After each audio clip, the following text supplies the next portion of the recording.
Hello, everybody. It is the 16th of April already. We are still in quarantine, and looks like it's going to be this way for a little while. One of the things that I've been kind of thinking about is what's life going to look like after we're done here. Don't really know. And we have no idea how long this is going to take. But one thing I am thankful for is learning how to make my own coffee, and for you guys joining me each and every day. And my cats seem to be enjoying this, and if you don't join me every single day, that's okay. But hello, thank you. Going to start off as I do every day, and we're going to start off with Jesus is calling for the day. So, hey Ryan. Curious if you've had any time to do any extra skills, or if just kind of surviving is what you're doing to get through the day, and that is just as legitimate. One of the best things we can do is stay home, so we can love our neighbor and get through things. And this little thing behind me here, it is like a little electric fireplace, and I turned it on. Not that you can overly tell that it's on, though. It's not dark enough. I can tell, but it doesn't show up in the video. But that's okay. Anyways, so, yeah. Jesus is calling for April 16th. And for those that are just catching in, they don't know what Jesus' calling is. It's a daily devotional for the year, and each day has a different devotion, and it's like actually just labeled like April 10th, April 15th, December 2nd type deal. So it's just spilled coffee on myself. That's okay. I'll deal. I might have learned how to make coffee, but it's like I forgot how to drink it out of a cup. I got so dependent on like Tim Hortons and McDonald's making it for me over the years. Anyways, April 16th. I am calling you to a life of thankfulness. I want all your moments to be punctuated with thanksgiving. The basis for your gratitude is my sovereignty. I am the creator and controller of the universe. Heaven and earth are filled with my glorious presence. When you criticize or complain, you are acting as if you think you could run the world better than I do. From your limited human perspective, it may look as if I'm mismanaging things. From your human perspective, it may look as if I'm mismanaging things. But you don't know what I know, or see what I see. If I pulled back the curtain to allow you to view the heavenly realms, you would understand much more. However, I've designed you to live by faith, not by sight. I lovingly shield you from the knowing of the future or seeing into the spirit world. Acknowledge my sovereignty by giving thanks in all circumstances. And this was inspired by 3 different Bible verses. Hey Mo, thanks for joining. So Isaiah 6:3, and they were calling to one another, "Holy, holy, holy is the Lord Almighty. The whole earth is full of His glory." 2 Corinthians 5:7, we live by faith, not by sight. And then 1 Thessalonians 5:18, give thanks in all circumstances, for this is God's will for you in Christ Jesus.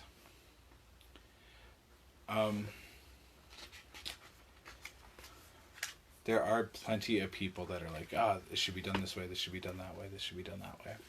So, here's a question for you. really, honestly, when you think about it, do you think God is mismanaging everything, especially amidst this crisis? And do you think, what are some positive things that could be coming from this? What is that deeper thing that could be going on that we don't see? And we see a whole lot less today than we did even a few months ago, because really, for a lot of us, we're just seeing our four walls. The echo chambers that we're a part of are just getting louder because so many of us online don't really seek out things that we disagree with. When we're rubbing shoulders with whomever out and about, there's a good chance that we're going to run into people that disagree and have a different world perspective on us. But when we're online, it's very easy to isolate all that stuff that we don't like. So,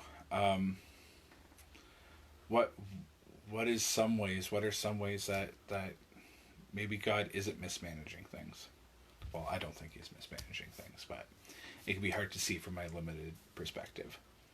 But one thing that I would like you guys to do, especially those that have joined for this portion, and especially based off of what we've been talking about the last couple days and in today's devotional, is if you guys can comment something that you're grateful for. At the end of this, I would like to actually pray over the things that you're grateful for. So many times we just come to God with our problems. And I think it'd be nice as a little group, little community, to be able to go together about things that we're grateful for. So if you can leave comments below, when it comes time to pray, I'll try to scroll through, and whatever you're grateful for, I want to lift that up to God. And then, oh no, my bookmark! Did I forget to put it in yesterday? We're going to be continuing for Proverbs 16, and verse 4 refers back to Mark, John, and Matthew. So that'll be exciting. But that's the only one that actually refers back or refers forward to the New Testament. So Proverbs 16, I'll give you guys a couple seconds to turn to it. In the meantime, it was part of a prayer thing this morning where we just really slowly, for an hour and a half, went through one of the Psalms, and it was really nice to do it together with a bunch of friends. So find communities to connect with and stuff too, and don't be afraid to ask for prayer. If you guys are praying for us, my father-in-law and my knees have been sore because trying to self-isolate and it being cold, I can't really go outside and bike all that much. So like my knees are a little bit sore because I'm a heavy fellow. So I want that to become less so, but getting out there and biking is part of my exercise goal, and it's been a little bit too cold for that. So that is a prayer request, but there are plenty of things I'll be grateful for too. So I'll get to that later. But for now, Proverbs 16, because it is the 16th. All right. Starting at verse 1. We can make our own plans, but the Lord gives the right answer. People may be pure in their own eyes, but the Lord examines their motives. Commit your actions to the Lord, and your plans will succeed. The Lord has made everything for his own purpose, even the wicked for the day of disaster. The Lord detests the proud, and they surely will be punished. Unfailing love and faithfulness makes an atonement for sin. By fearing the Lord, people avoid evil. When people's lives please the Lord, even their enemies are at peace with them. Better to have a little with godliness than to be rich and dishonest. We can make our plans, but the Lord determines our steps. The king speaks with divine wisdom. He must never judge unfairly. The Lord deems accurate scales and balances. He sets the standards for fairness. That's not highlighted in blue, but that instantly, like, there's parts in the New Testament that Jesus refers to about that for sure, like, especially when he gets angry and he starts flipping the tables. So I'm surprised that's not in blue. Anyways, continuing on, verse 12. A king detests wrongdoing, for his rule is built on justice. The king is pleased with words from the righteous lips. He loves those who speak honestly. The anger of the king is a deadly threat. The wise will try to appease it. When the king smiles, there is life. His favor refreshes like a spring rain.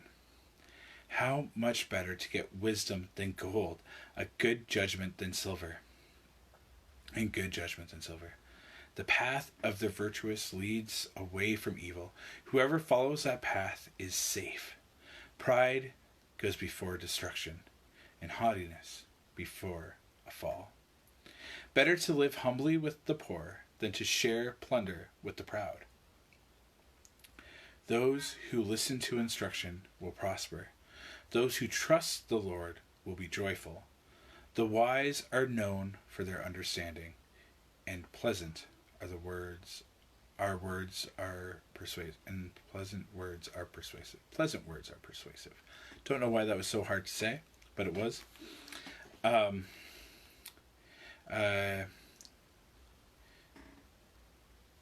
Discretion is life-giving fountain to those who possess it. Discretion is a life-giving fountain to those who possess it, but discipline is wasted on fools. From a wise mind comes wise speech. The words of the wise are persuasive. Kind words are like honey, sweet to the soul and healthy for the body. There is a path before each person that seems right, but it ends in death. That seems to be a theme of a lot of the Psalms so far. It is good for workers to have an appetite. An empty stomach drives them on. Scoundrels create trouble. Their words are a destructive blaze. A troublemaker plants seeds of strife. Gossip separates the best of friends. Violent people mislead their companions, leading them down a harmful path. With narrowed eyes, people plot evil. With a smirk, they plan their mischief. Gray hair is a crown of glory. It is gained by living a godly life. Better to be patient than powerful. Better to have self-control than to conquer a city. We may throw the dice, but the Lord determines how they fall. So every time I've lost in Risk, it's the Lord's fault. I was actually more thinking of D&D at the time, but you know. So Proverbs 16:4, the Lord has made everything for his own purpose, even the wicked for a day of destruction. Here we learn that the Lord has made everything for his own purpose. He even makes evil things and uses them strategically. This truth foreshadows Jesus' inclusion of Judas among the 12 closest disciples. Judas is chosen as the one whom would later betray him. And that's in Mark, Luke, and John. Mark 3:13-19, John 6:70, and Matthew 26:24-25.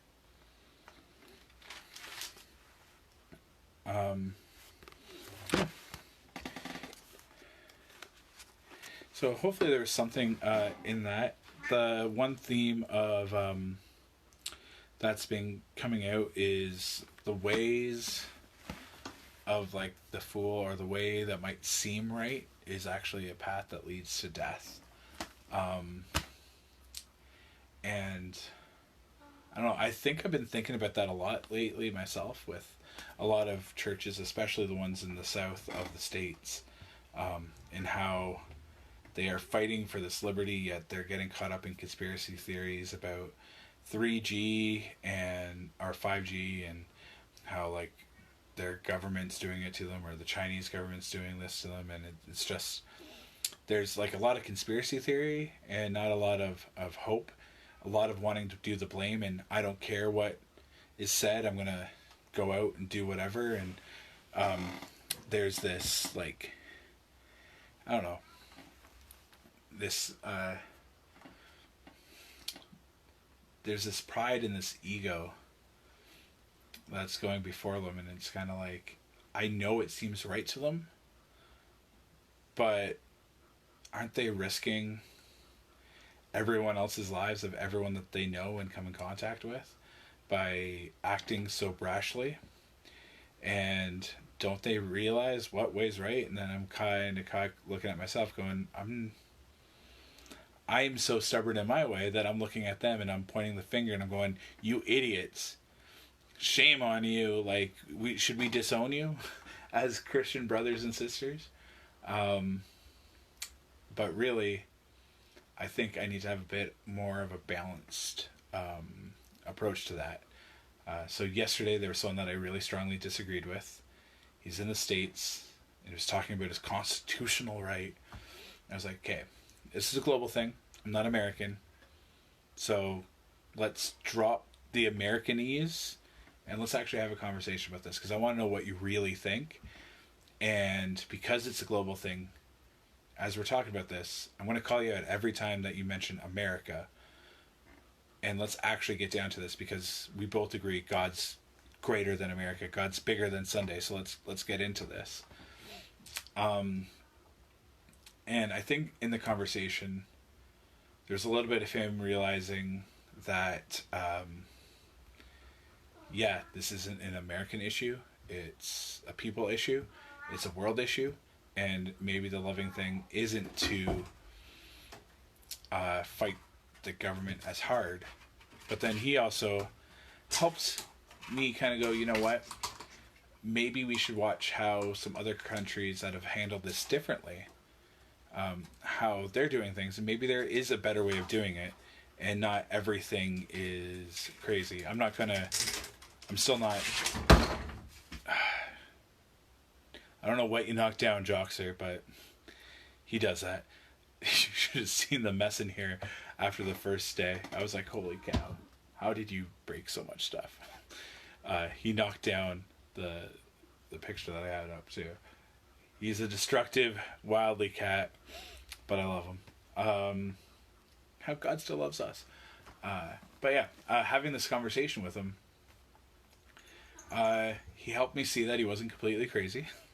There's reasons why he believes that, and some of it actually is backed up in fact, and uncertainty. And, you know, if you've been lied to once, it's easy to think that, well, if they lied to me this time, what's to say that they're not going to lie to me that time? And I think one of the things that he might have taken away too is, throughout history, though we might know more, this self-isolation stuff is actually something that has helped defeat it. And when we take it seriously, we can actually defeat breakouts. One of the issues that the Black Death spread so much is they went so hard, so intensely, that people fled, and it actually spread the Black Death out even more and more and more. So instead of containing it, they actually forced it out, and then it kind of started taking over the whole world. But they knew that they had to contain it and kick people out, and then things just got worse and worse and worse. So this self-quarantining that we are doing as a global community right now, it has a basis in history. The world is connected so much more physically than it's ever been before. And one of the reasons that it has spread so much is like our planes and travel and all of that jazz. So the only way to really slow it down is by doing what we're doing. And I never wanted to see it get back to how they were doing things during the Black Death and, you know, the Black Plague and like the Spanish flu and stuff, because that got really, really intense. I am thankful so much for the freedoms that we have right now. some people don't feel like they're free at all, but holy cow, do we ever have more freedoms than them. And yeah. Yeah. So I guess part of the challenge then is maybe reach out to someone in a very loving way, that when you're caught up and you're hearing the news and you're hearing this and that and the other, pray, get your mind right to be able to hear a different point of view and have a conversation. One, it's a way to not just put everybody in that other mindset, in that bubble, but it also helps you not be so stubborn and stuck in your own way of thinking that anyone else is like, what are the, like, I don't know the words to say, but hopefully you guys understand. So reach out and talk to somebody.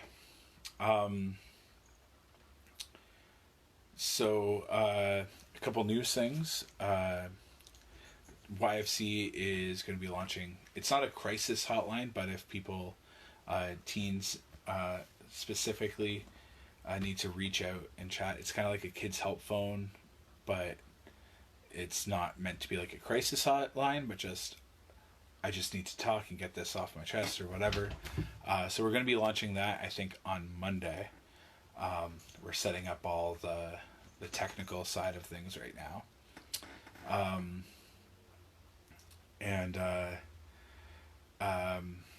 For me, this is still going on. This is still the plan. 9:30 on most weeknights.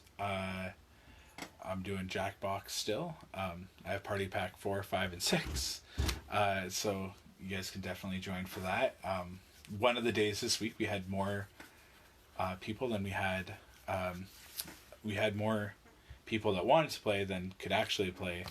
We had like 10 or something like that, and the game supported 8, I think is what it was. No, it was 9 and 8. But then, you know, we might get a ton the one night and then like 3 people the next day, and it's like jumping all over the place, which is always good. And I don't have a lot of online games, but one of my groups ended up doing Rocket League online. So if you guys have Rocket League on Xbox One, definitely willing to play that with you guys. I had a ton of fun, and I want to do it again. I did not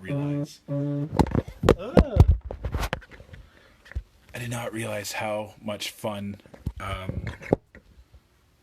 playing soccer with a car could be. No, I flipped it upside down when it fell. Sorry about that, guys.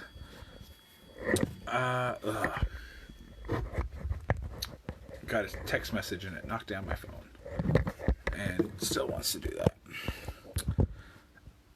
There we go. Yeah, so send me messages on that. My gamer tag on Xbox One is issues, capital issues, lowercase over, uppercase Bry, issues over Bry, spaces between the words. Bry, B-R-Y, because that's the start of my last name, and my friend Brian, because I saw Amy on here, and she married the person that made my gamer tag without my permission. Good times. Back when I first, like one of my first jobs. Anyways. Yeah. So I think that's it for the Bible lessons and kind of what I was getting out of things. I'd like to know what you guys are getting out of it. There seems to be a bit of a snowstorm starting, so I'm glad that I once again was reading inside. I might just make this my section here, and I'm maybe getting a computer to help me actually sort this stuff out. Looking at some stuff online, got a really good deal on there's a really good deal on a computer that I'm probably going to be pursuing, so that'll help with actually just doing these things, so I don't have to do it on my phone, so that when I get phone calls and all that jazz, it doesn't shake everything violently and all of that jazz. So yeah, I'm going to pray for you guys. I have lost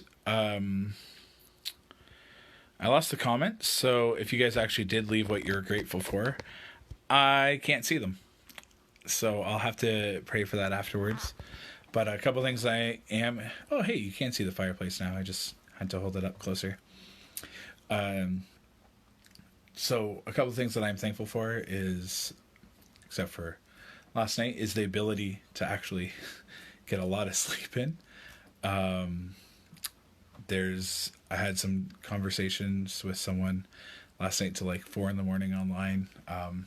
And I'm thankful for that they're okay and that they could reach out. I am thankful, even though we have family kind of in crisis, I'm thankful for them. And my pets who, they're super entertaining and getting to enjoy them a little bit more than normal. I am so thankful that I have a house, and a place to live that is still affordable, even in this time. And, I'm thankful for every single person that still, supports what I'm doing at YFC. I can see it being really hard to give to YFC and to be doing that. So I'm so thankful that for everyone that still believes in what we're doing and trusts that I'll be doing what I can. So those are a couple of things that I'm thankful for. And I'm thankful that God put it on my heart to do this at 1:00 to sit with you guys, to pray and to read his word and read the devotional. Things can be tough, but I do feel like I'm connecting with you guys. And when I go through and I see everyone that's kind of liked and commented and watched, I am blown away each and every time. It's one of those things where I'm like, God, why me? But then at the same time, I'm like, God, thank you for choosing me. I don't get it. I'm not my first draft pick, but, you believe in me and you use me way more than if I were in your shoes, God. I would use you. So I don't think he's mismanaging, but if going back to the devotional, but I do appreciate it. So I'm going to pray. And AJC, awesome Jesus Christ, I thank you so much that that you're with us, that you love us, that you use us, that you call us, that you speak to us, that you let us be safe right now, that we don't have to deal necessarily with the snowstorm, that the people that would normally be clearing the snow during snowstorms don't have to worry because the snow is going to melt. I eagerly await nice days where I can do this back by the stream, where I can sit out with my dog and just appreciate what you have going on in the world. Hearing the birds sing, finding those sunny spots, hearing the stream babble by. And I thank you so much that we can be inside, that we can be warm, that we can be safe, that we can still go to the grocery stores and be relatively safe. I thank you that we can still have respectful conversations with those that we disagree with. I pray that we can find ways of being thankful, ways of reaching out and letting people know that we care and that we appreciate them, even with all this physical distancing. Thank you for the positive ways that you're using technology to enrich our lives and help us connect. For the introverts that are feeling like something extra is wrong with them because they're struggling during this time, I lift them up. That they know that you see them, and that they don't feel like it's wrong or that they're not praying enough or whatever, Lord. For the introverts not to go into self-destruction mode, but to be able to see some of the positives, to be able to feel less alone and more connected to a lot of people. For the extroverts that are struggling, I pray that they can use that energy to be creative and to clean and to bless their family and their home.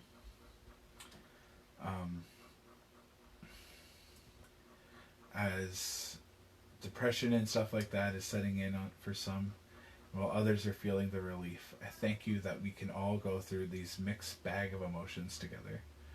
I lift up the frontline workers. I lift up the hospital, the nurses, the doctors that are dealing with the stuff directly.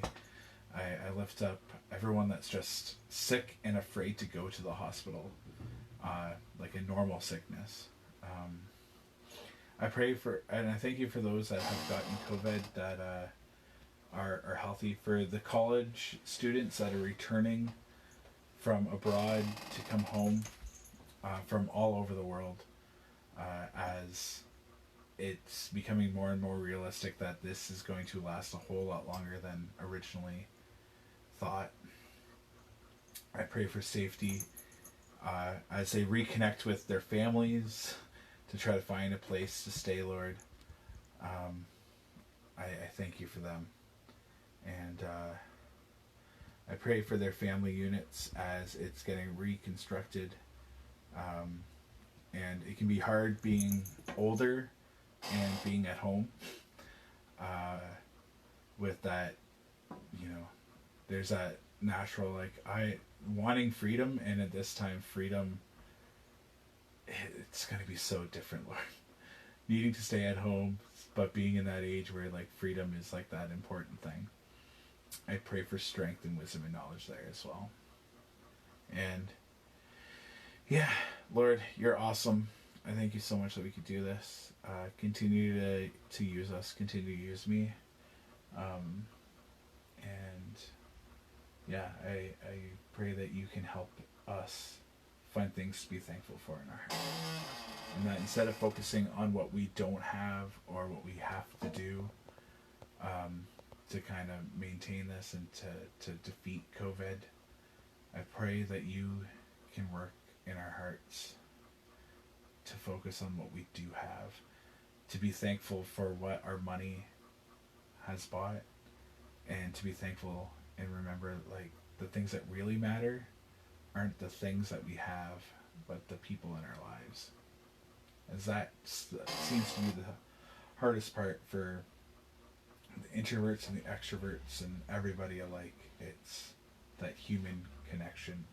And if ever there's been proof that you created us to be a social people, that you created us in your image, Father, Son, and Holy Spirit, to be in community, I think now is a perfect time to show that for the people that doubted that. So maybe find these communities, and I thank you for the community that comes around at 1 o'clock to pray and read with me. And I do thank you that it's snowing. I don't know why, but I do thank you that it is snowing. And even though I don't necessarily see the reason why, I thank you for it anyway.